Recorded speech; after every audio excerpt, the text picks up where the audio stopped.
قیامت کی ایک بہت بڑی نشانی وہ ہے دجال کا ظہور ہونا، دجال کا آنا۔ دجال کون ہے، دکھتا کیسا ہے کہاں، اور وہ آ کر کیا کچھ کرے گا، بہت کچھ آج آپ کو بتانا ہے۔ یاد رہے کہ قیامت کی بڑی علامت میں سے دوسری علامت دجال کا نکلنا ہے۔ احادیث مبارکہ میں دجال کا ذکر بڑی وضاحت سے آیا ہے، اور کمال کی بات یہ ہے کہ ہر نبی علیہ الصلوۃ والسلام نے دجال کے فتنے سے اپنی امت کو ڈرایا ہے۔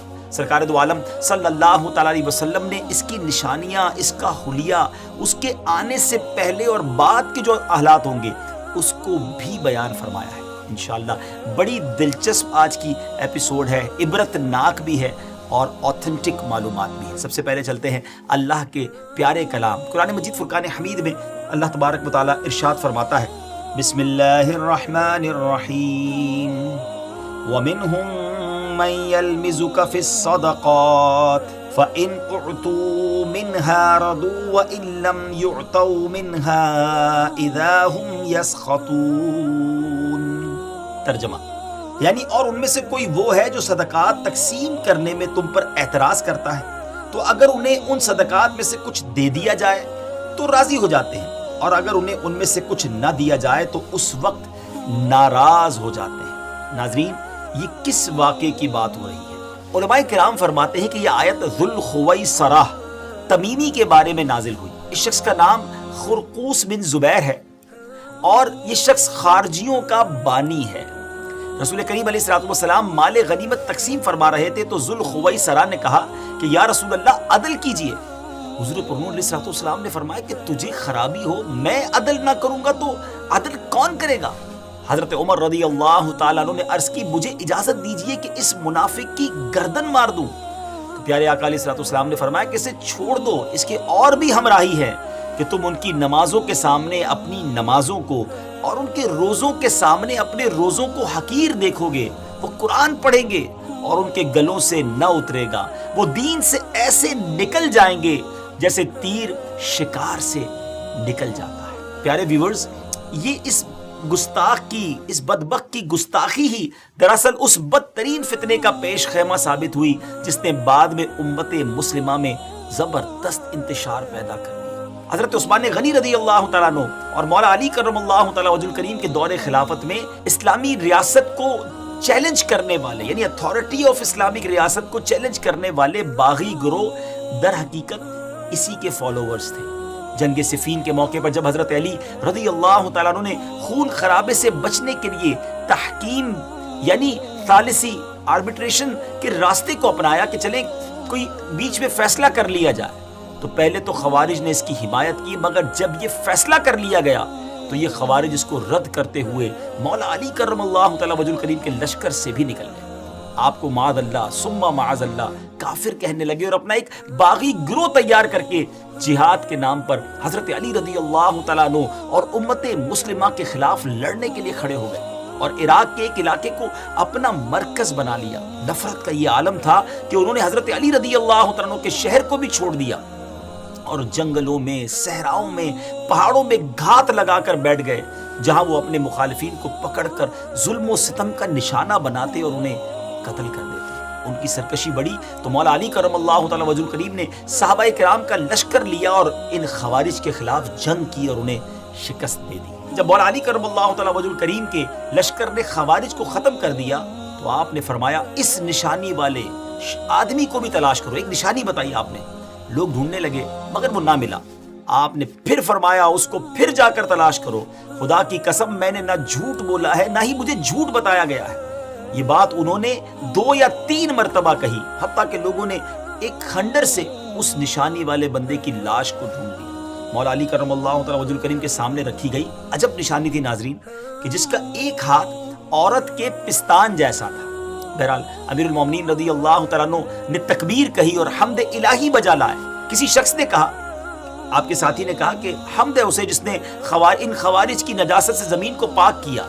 وہاں امیر المومنین نے ایک جملہ فرمایا، اور یہ پورا واقعہ سنانے کا جو مقصد ہے، ہو سکتا ہے ناظرین سوچ رہے ہو کہ بات دجال کی ہو رہی ہے اور یہ خوارج کا ذکر کیوں شروع ہو گیا۔ امیر المومنین رضی اللہ تعالیٰ عنہ نے فرمایا کہ کیا سمجھتے ہو یہ لوگ ختم ہو گئے؟ ہرگز نہیں، ان میں سے کچھ ماں کے پیٹ میں ہیں، کچھ باپ کی پیٹھ میں ہیں، پھر جب ان میں سے ایک گروہ ہلاک ہوگا دوسرا سر اٹھائے گا، یہاں تک کہ ان کا آخری گروہ دجال کے ساتھ نکلے گا۔ ویورز، دجال ابھی آیا نہیں ہے اور کسی کو پتا نہیں ہے کہ اس وقت وہ کہاں ہے، لیکن روئے زمین پر ایک صحابی ایسے گزرے ہیں جنہوں نے دجال کو دیکھا بھی ہے، اس سے ملاقات بھی کی ہے اور اس سے بات چیت بھی کی ہے۔ جی ہاں، اس ملاقات میں کیا کچھ ہوا، کیا دیکھا انہوں نے، کیا سنا، انشاءاللہ یہ پوری تفصیل آپ کو بتاتے ہیں۔ حدیث مبارک میں پیارے آقا علیہ الصلوۃ والسلام کی زبانی میں یہ پورا واقعہ ملتا ہے۔ ایک مرتبہ پیارے آقا علیہ الصلوۃ والسلام نے اچانک سڈنلی اپنے صحابہ کرام کو جمع فرمایا اور خطبہ دینے کے لیے ممبر پر تشریف فرما ہو گئے۔ یہ وہ ٹائم تھا جس ٹائم پہ نارملی نبی پاک ایڈریس نہیں کیا کرتے تھے، خطبہ نہیں فرمایا کرتے تھے۔ صحابہ بھی حیران تھے کہ آج ایسا کیا ہو گیا ہے کہ پیارے آقا علیہ الصلوۃ والسلام اس وقت خطبہ ارشاد فرما رہے ہیں۔ تو نبی کریم علیہ الصلوۃ والسلام نے فرمایا کہ آج میرے پاس تمیم داری آئے اور انہوں نے ایک ایسی خبر سنائی ہے جس کی خوشی میں مجھے قیلولہ، یعنی پیارے آقا علیہ الصلوۃ والسلام دوپہر کو کچھ آرام فرمایا کرتے تھے، فرمایا وہ بھی میں نہیں کر سکا ہوں اور میں نے چاہا کہ اس خبر میں تمہیں بھی شامل کر لوں۔ بات یہ ہے کہ تمیم داری نے مجھے بتایا کہ وہ 30 افراد تھے اور ایک شپ میں، ایک کشتی میں سفر کر رہے تھے کہ طوفان آ گیا اور وہ بھٹک گئے۔ تقریباً مہینہ بھر وہ سمندر میں گھومتے رہے اور ایک دن سورج غروب ہونے کے وقت ایک نامعلوم جزیرے پر، ایک نامعلوم آئلینڈ پر پہنچے۔ انہیں وہاں سیاہ رنگ کی مخلوق نظر آئی جس کے جسم پر بال بہت زیادہ تھے۔ انہوں نے اس سے پوچھا کہ تم کون ہو؟ اس نے کہا میں جاسوس ہوں۔ تو صحابہ نے کہا کہ ہمیں اپنے بارے میں کچھ بتاؤ۔ اس نے کہا کہ نہ میں تمہیں کچھ بتاؤں گا نہ تم سے کچھ سنوں گا، تم اس بت خانے میں جاؤ، وہاں ایک شخص تمہارا بڑی بے چینی سے ویٹ کر رہا ہے، انتظار کر رہا ہے، وہی تمہیں کچھ سنائے گا بھی، بتائے گا بھی۔ پھر وہ سب اندر چلے گئے۔ وہاں ایک شخص سختی کے ساتھ زنجیروں میں جکڑا ہوا تھا۔ اس نے پوچھا کہ تم لوگ کون ہو اور کہاں سے آئے ہو؟ تو صحابہ کرام نے جواب دیا کہ شام سے آئے ہیں۔ اس نے پوچھا کہ عرب کا کیا حال ہے؟ اور ایک شخص وہاں پیدا ہونا تھا، اس کا کیا حال ہے؟ یعنی نبی پاک علیہ الصلوۃ والسلام کے بارے میں پوچھا۔ صحابہ کرام نے کہا کہ وہ اچھے حال میں ہیں اور ابتدا میں ان کی مخالفت ہوئی، مگر اب تو تمام عرب پر وہ غالب ہو گئے ہیں اور سارا عرب ایک دین، ایک خدا کو ماننے والا ہو گیا ہے۔ اس نے کہا اچھا زغر کے چشمے کا کیا حال ہے؟ انہوں نے جواب دیا کہ وہ بھی اچھی حالت میں ہے، لوگ اس سے پانی پیتے ہیں، اس سے کھیتی باڑی بھی کرتے ہیں۔ پھر اس نے پوچھا کہ عمان اور بیسان کی کھجوروں کا کیا حال ہے؟ انہوں نے کہا کہ اس میں ہر سال پھل آتے ہیں۔ یہ سن کر اس شخص نے 3 چیخیں ماری اور بولا کہ میں دجال ہوں۔ جی ہاں ناظرین، وہ دجال تھا۔ کہتا ہے ان قریب میں آزاد ہو جاؤں گا اور زمین کا چپا چپا گھوموں گا اور اس کا کوئی حصہ نہیں چھوڑوں گا سوائے طیبہ کے، کیونکہ مجھ میں وہاں جانے کی طاقت، وہاں جانے کی پاور نہ ہوگی۔ نبی پاک علیہ الصلوۃ والسلام نے فرمایا کہ مجھے بہت خوشی ہوئی کیونکہ طیبہ یہی شہر ہے۔ مدینہ منورہ کے بارے میں میرے آقا نے فرمایا کہ طیبہ یہی شہر ہے، اور سبحان اللہ میرے آقا فرماتے ہیں اس ذات کی قسم جس کے قبضے میں میری جان ہے، مدینہ منورہ کی ہر گلی، کوچہ، سڑک اور یہاں نرم اور سخت زمین، الغرض ہر مقام پر فرشتہ ننگی تلوار لیے پہرا دیتا ہوگا اور قیامت تک یہ پہرا دے گا۔ سبحان اللہ، مدینے کی گلیوں میں فرشتے پہرا دے رہے ہیں۔ سبحان اللہ، کیا بات ہے مدینہ منورہ کی۔ بعض روایت کی روشنی میں یہ بات بھی کہی جاتی ہے کہ دجال کو حضرت سلیمان علیہ الصلوۃ والسلام نے قید کیا تھا، اور حدیث پاک کے مطابق یہ مشرق یعنی ایسٹ کی سائیڈ موجود ہے۔ دجال کا فتنہ تاریخ انسانی کی ابتدا سے لے کر انتہا تک تمام فتنوں سے بڑا اور خطرناک فتنہ ہے، جس کی بڑائی اور شدت کا اندازہ اس بات سے بھی لگایا جا سکتا ہے کہ ہر نبی علیہ الصلوۃ والسلام نے اپنی اپنی امت کو دجال کے فتنے سے ڈرایا ہے۔ محبوب رب العزت محسن انسانیت صلی اللہ تعالی علیہ وسلم کا فرمان عالی شان ہے، مکہ مکرمہ اور مدینہ منورہ کے علاوہ کوئی شہر ایسا نہیں ہے جسے ان قریب دجال رونتا ہوا نہ گزرے، جبکہ ان دونوں شہروں کے ہر راستے پر ملائکہ صفے باندھے پہرا دے رہے ہوں گے۔ دجال مدینہ منورہ سے باہر ایک دلدلی زمین پر پڑاؤ ڈالے گا، پھر شہر مدینہ لرزے گا یعنی زلزلہ آئے گا، تو اس میں موجود ہر کافر اور منافق باہر نکل جائے گا۔ مفتی احمد یار خان نعیمی رحمت اللہ تعالی فرماتے ہیں دجال 2 قسم کے ہیں، چھوٹے اور بڑے۔ چھوٹے دجال بہت ہوئے اور ہوں گے، ہر جھوٹا نبی، جھوٹا صوفی جو لوگوں کو گمراہ کرے وہ دجال ہے۔ بڑا دجال صرف ایک ہے جو دعوی خدائی کرے گا۔ جی ہاں، بڑا دجال جو قیامت کے قریب آئے گا وہ خدا ہونے کا دعویٰ کرے گا، لیکن وہ یہ کام بالکل سٹارٹ میں نہیں کرے گا، بلکہ شروع میں خود کو مومن ظاہر کرے گا، لوگوں کو بھلائی کی طرف بلائے گا، پھر نبوت کا اور آخرکار خدا ہونے کا دعویٰ کرے گا۔ اب تک کی گفتگو سے دجال کا آنا تو ثابت ہو گیا کہ دجال کا آنا سچ ہے اور یہ ہو کر رہے گا، لیکن یہ دکھے گا کیسا، اپیرنس کیا ہوگی؟ مختلف احادیث میں دجال کا جو حلیہ بتایا گیا ہے وہ یہ ہے کہ دجال ایک جوان مرد ہوگا، لمبا قد ہوگا، جسم بہت موٹا ہوگا، ایک آنکھ سے کانا ہوگا اور ایک کانی آنکھ ایسی ہوگی جیسے پھولا ہوا انگور، اور جبکہ اس کی ایک آنکھ خون آلود ہوگی۔ اس کا سینہ چوڑا ہوگا اور ذرا سا اندر کی طرف دھسا ہوا ہوگا۔ دجال کی پیشانی چوڑی ہوگی اور دونوں آنکھوں کے درمیان کاف فا را یعنی کافر لکھا ہوگا، جسے ہر مسلمان پڑھ سکے گا، چاہے اسے پڑھنا آتا ہو یا نہ آتا ہو۔ اور اس کے جسم پر بہت زیادہ بال ہوں گے اور اس کے بال گھنگریالے ہوں گے۔ اس کے دونوں کانوں یعنی ایئرز کے درمیان 40 ہاتھ کا فاصلہ ہوگا۔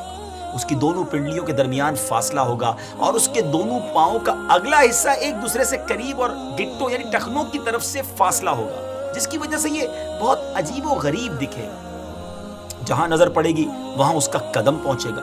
اس کی سواری بہت زیادہ بالوں والا گدھا ہوگا، ڈونکی ہوگا۔ یہ تو تھا دجال کا حلیہ۔ دجال کے آنے سے پہلے کیا حالات ہوں گے، لوگ کس حالت میں ہوں گے، ان کے بارے میں بات کرتے ہیں۔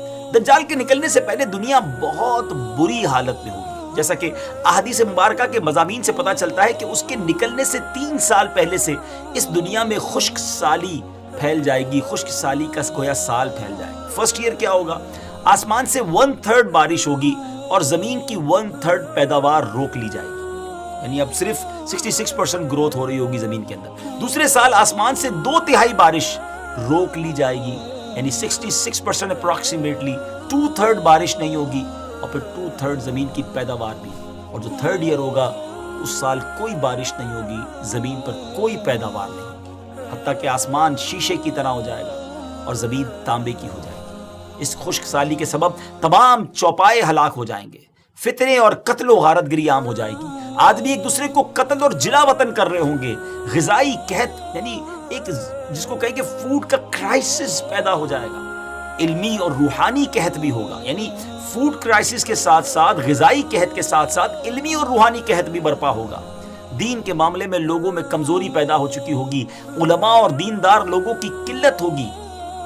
تب دجال ایسٹ کی سائیڈ سے، مشرق کی طرف سے ایک اصبہان یا خراسان نامی شہر سے نکلے گا اور زمین پر 40 دن رہے گا، جن میں سے ایک دن 1 سال کے برابر ہوگا، اور ایک دن 1 ماہ کے برابر، اور اگلا دن 1 ہفتے کے برابر، جبکہ باقی دن سال کے عام دنوں کی طرح ہوں گے۔ اس مدت میں دجال اپنے گدھے پر سوار ہو کر ساری دنیا کا چکر لگائے گا۔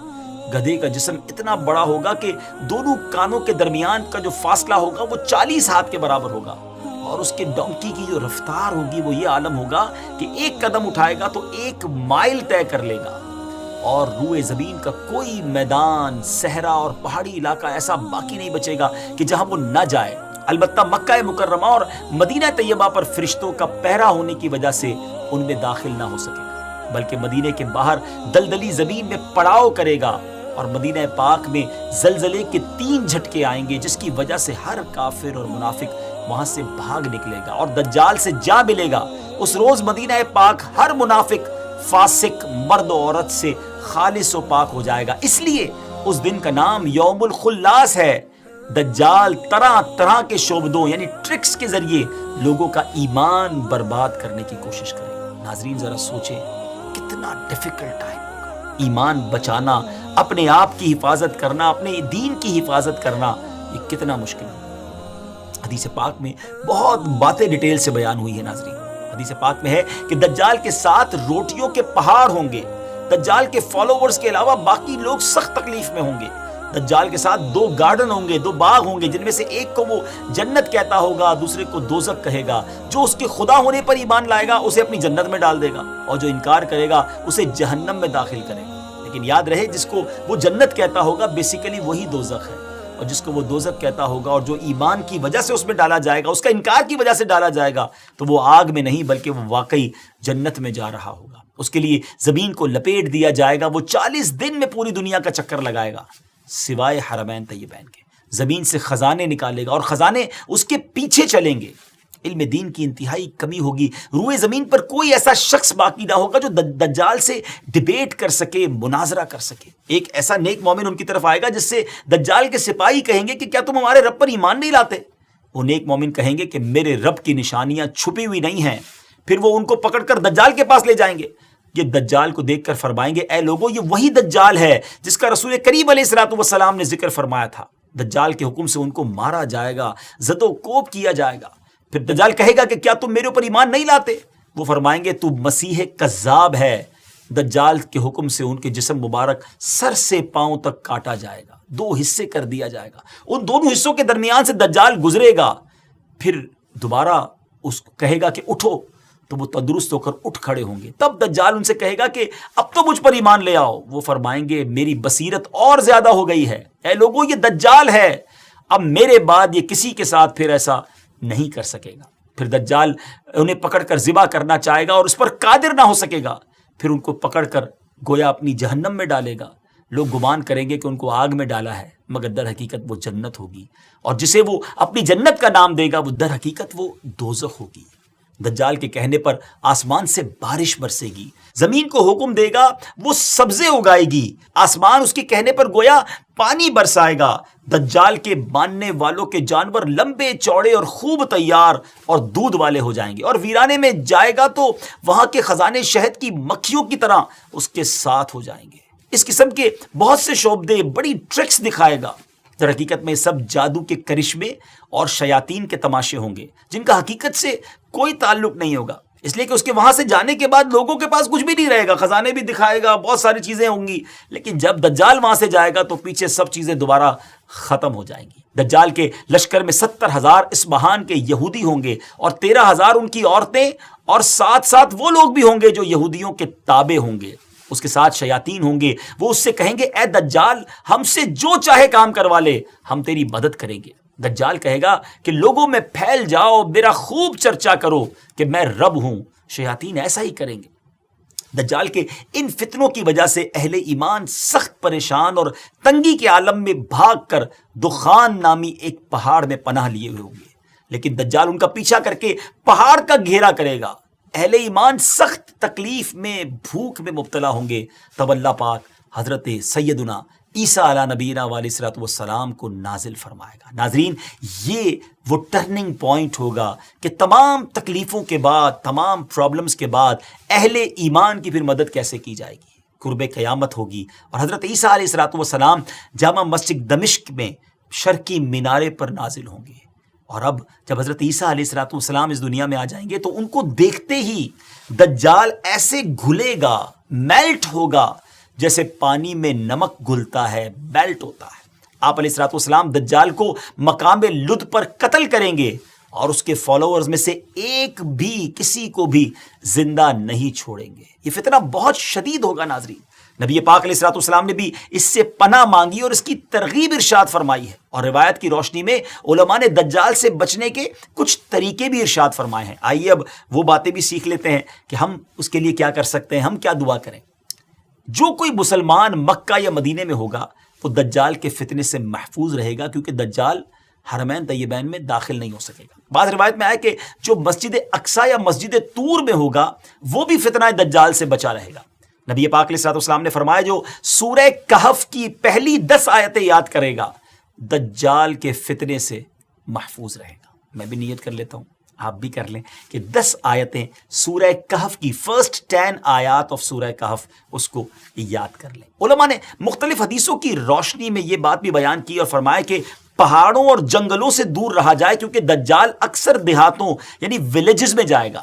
ان باتوں کے ساتھ ساتھ اللہ تعالیٰ کی تسبیح و تکبیر, ایمان پر ثابت قدمی اور صبر سے بھی دجال سے بچا جا سکے گا. اگر وہ کسی کو اپنی آگ میں بھی پھینکے گا تو اسے چاہیے کہ وہ ثابت قدم رہے, کیونکہ وہ آگ اس پر سلامتی والی ہو جائے گی, یعنی گویا گلزار ہو جائے گی. یا اللہ عز و جل اس مشکل وقت میں ہر مسلمان کی مدد فرمانا. ناظرین اس کے ساتھ ہی ہمارے اس امیزنگ ایپیسوڈ کا وقت ختم ہوا ہے. نئے ایپیسوڈ کے ساتھ, ایک نئے ٹاپک کے ساتھ, قیامت کی ایک اور نشانی کے ساتھ ہم حاضر ہوں گے. اپنا بہت خیال رکھیے گا, ہمیں اپنی دعاؤں میں یاد رکھیے گا, ہماری ویڈیوز دیکھتے بھی رہیے, آگے شیئر بھی کرتے رہیے. السلام علیکم ورحمۃ اللہ وبرکاتہ. یاد رہے کہ قیامت کی بڑی علامت میں سے دوسری علامت دجال کا نکلنا ہے۔ احادیث مبارکہ میں دجال کا ذکر بڑی وضاحت سے آیا ہے، اور کمال کی بات یہ ہے کہ ہر نبی علیہ الصلوۃ والسلام نے دجال کے فتنے سے اپنی امت کو ڈرایا ہے۔ سرکار دو عالم صلی اللہ تعالیٰ علیہ وسلم نے اس کی نشانیاں، اس کا حلیہ، اس کے آنے سے پہلے اور بعد کے جو حالات ہوں گے اس کو بھی بیان فرمایا ہے۔ انشاءاللہ بڑی دلچسپ آج کی ایپیسوڈ ہے، عبرت ناک بھی ہے اور اوتھنٹک معلومات بھی ہے۔ سب سے پہلے چلتے ہیں اللہ کے پیارے کلام قرآن مجید فرقان حمید میں۔ اللہ تبارک و تعالیٰ ارشاد فرماتا ہے، بسم اللہ الرحمن الرحیم، وَمِنْهُمْ مَنْ يَلْمِزُكَ فِي الصَّدَقَاتِ فَإِنْ أُعْطُوا مِنْهَا رَضُوا وَإِنْ لَمْ يُعْطَوْا مِنْهَا إِذَا هُمْ يَسْخَطُونَ۔ ترجمہ یعنی اور ان میں سے کوئی وہ ہے جو صدقات تقسیم کرنے میں تم پر اعتراض کرتا ہے، تو اگر انہیں ان صدقات میں سے کچھ دے دیا جائے تو راضی ہو جاتے ہیں، اور اگر انہیں ان میں سے کچھ نہ دیا جائے تو اس وقت ناراض ہو جاتے ہیں۔ ناظرین، یہ کس واقعے کی بات ہو رہی ہے؟ علماء کرام فرماتے ہیں کہ یہ آیت ذوالخویصرہ تمیمی کے بارے میں نازل ہوئی۔ اس شخص کا نام خرقوس بن زبیر ہے، اور یہ شخص خارجیوں کا بانی ہے۔ رسول کریم علیہ الصلوۃ والسلام مال غنیمت تقسیم فرما رہے تھے تو ذوالخویصرہ نے کہا کہ یا رسول اللہ عدل کیجئے۔ حضور پرنور علیہ الصلوۃ والسلام نے فرمایا کہ تجھے خرابی ہو، میں عدل نہ کروں گا تو عدل کون کرے گا؟ حضرت عمر رضی اللہ تعالیٰ عنہ نے عرض کی، مجھے اجازت دیجئے کہ اس منافق کی گردن مار دوں۔ تو پیارے آقا علیہ الصلوۃ والسلام نے فرمایا کہ اسے چھوڑ دو، اس کے اور بھی ہمراہی ہے کہ تم ان کی نمازوں کے سامنے اپنی نمازوں کو اور ان کے روزوں کے سامنے اپنے روزوں کو حقیر دیکھو گے۔ وہ قرآن پڑھیں گے اور ان کے گلوں سے نہ اترے گا، وہ دین سے ایسے نکل جائیں گے جیسے تیر شکار سے نکل جاتا ہے۔ پیارے ویورز، یہ اس گستاخ کی، اس بدبخت کی گستاخی ہی دراصل اس بدترین فتنے کا پیش خیمہ ثابت ہوئی جس نے بعد میں امت مسلمہ میں زبردست انتشار پیدا کر دیا۔ حضرت عثمان غنی رضی اللہ تعالیٰ عنہ اور مولا علی کرم اللہ تعالیٰ وجہ الکریم کے دور خلافت میں اسلامی ریاست کو چیلنج کرنے والے، یعنی اتھارٹی آف اسلامک ریاست کو چیلنج کرنے والے باغی گروہ در حقیقت اسی کے فالوورز تھے۔ جنگ صفین کے موقع پر جب حضرت علی رضی اللہ تعالیٰ عنہ نے خون خرابے سے بچنے کے لیے تحکیم یعنی ثالثی آربیٹریشن کے راستے کو اپنایا کہ چلیں کوئی بیچ میں فیصلہ کر لیا جائے، تو پہلے تو خوارج نے اس کی حمایت کی، مگر جب یہ فیصلہ کر لیا گیا تو یہ خوارج اس کو رد کرتے ہوئے مولا علی کرم اللہ تعالیٰ وجہ الکریم کے لشکر سے بھی نکل گئے۔ آپ کو معاذ اللہ ثم معاذ اللہ کافر کہنے لگے اور اپنا ایک باغی گروہ تیار کر کے جہاد کے نام پر حضرت علی رضی اللہ تعالیٰ عنہ اور امت مسلمہ کے خلاف لڑنے کے لیے کھڑے ہو گئے، اور عراق کے ایک علاقے کو اپنا مرکز بنا لیا۔ نفرت کا یہ عالم تھا کہ انہوں نے حضرت علی رضی اللہ تعالیٰ عنہ کے شہر کو بھی چھوڑ دیا اور جنگلوں میں، صحراؤں میں، پہاڑوں میں گھات لگا کر بیٹھ گئے، جہاں وہ اپنے مخالفین کو پکڑ کر ظلم و ستم کا نشانہ بناتے اور انہیں قتل کر دیتے۔ ان کی سرکشی بڑی تو مولا علی کرم اللہ تعالیٰ وجہ الکریم نے صحابہ کرام کا لشکر لیا اور ان خوارج کے خلاف جنگ کی اور انہیں شکست دے دی۔ جب مولا علی کرم اللہ تعالیٰ وجہ الکریم کے لشکر نے خوارج کو ختم کر دیا تو آپ نے فرمایا اس نشانی والے آدمی کو بھی تلاش کرو، ایک نشانی بتائی آپ نے۔ لوگ ڈھونڈنے لگے مگر وہ نہ ملا۔ آپ نے پھر فرمایا اس کو پھر جا کر تلاش کرو، خدا کی قسم میں نے نہ جھوٹ بولا ہے نہ ہی مجھے جھوٹ بتایا گیا ہے۔ یہ بات انہوں نے 2 یا 3 مرتبہ کہی، حتیٰ کہ لوگوں نے ایک کھنڈر سے اس نشانی والے بندے کی لاش کو ڈھونڈ لیا۔ مولا علی کرم اللہ تعالیٰ وجہ الکریم کے سامنے رکھی گئی عجب نشانی تھی ناظرین، کہ جس کا ایک ہاتھ عورت کے پستان جیسا تھا۔ بہرحال امیر المومنین رضی اللہ تعالیٰ عنہ نے تکبیر کہی اور حمد الہی بجا لائے۔ کسی شخص نے کہا، آپ کے ساتھی نے کہا کہ حمد ہے اسے جس نے ان خوارج کی نجاست سے زمین کو پاک کیا۔ وہاں امیر المومنین نے ایک جملہ فرمایا، اور یہ پورا واقعہ سنانے کا جو مقصد ہے، ہو سکتا ہے ناظرین سوچ رہے ہو کہ بات دجال کی ہو رہی ہے اور یہ خوارج کا ذکر کیوں شروع ہو گیا۔ امیر المومنین رضی اللہ تعالیٰ عنہ نے فرمایا کہ کیا سمجھتے ہو یہ لوگ ختم ہو گئے؟ ہرگز نہیں، ان میں سے کچھ ماں کے پیٹ میں ہیں، کچھ باپ کی پیٹھ میں ہیں، پھر جب ان میں سے ایک گروہ ہلاک ہوگا دوسرا سر اٹھائے گا، یہاں تک کہ ان کا آخری گروہ دجال کے ساتھ نکلے گا۔ ویورز، دجال ابھی آیا نہیں ہے اور کسی کو پتہ نہیں ہے کہ اس وقت وہ کہاں ہے، لیکن روئے زمین پر ایک صحابی ایسے گزرے ہیں جنہوں نے دجال کو دیکھا بھی ہے، اس سے ملاقات بھی کی ہے اور اس سے بات چیت بھی کی ہے۔ جی ہاں، اس ملاقات میں کیا کچھ ہوا، کیا دیکھا انہوں نے، کیا سنا، انشاءاللہ یہ پوری تفصیل آپ کو بتاتے ہیں۔ حدیث مبارک میں پیارے آقا علیہ الصلوۃ والسلام کی زبانی ہمیں یہ پورا واقعہ ملتا ہے۔ ایک مرتبہ پیارے آقا علیہ الصلوۃ والسلام نے اچانک سڈنلی اپنے صحابہ کرام کو جمع فرمایا اور خطبہ دینے کے لیے ممبر پر تشریف فرما ہو گئے۔ یہ وہ ٹائم تھا جس ٹائم پہ نارملی نبی پاک ایڈریس نہیں کیا کرتے تھے، خطبہ نہیں فرمایا کرتے تھے۔ صحابہ بھی حیران تھے کہ آج ایسا کیا ہو گیا ہے کہ پیارے آقا علیہ الصلوۃ والسلام اس وقت خطبہ ارشاد فرما رہے ہیں۔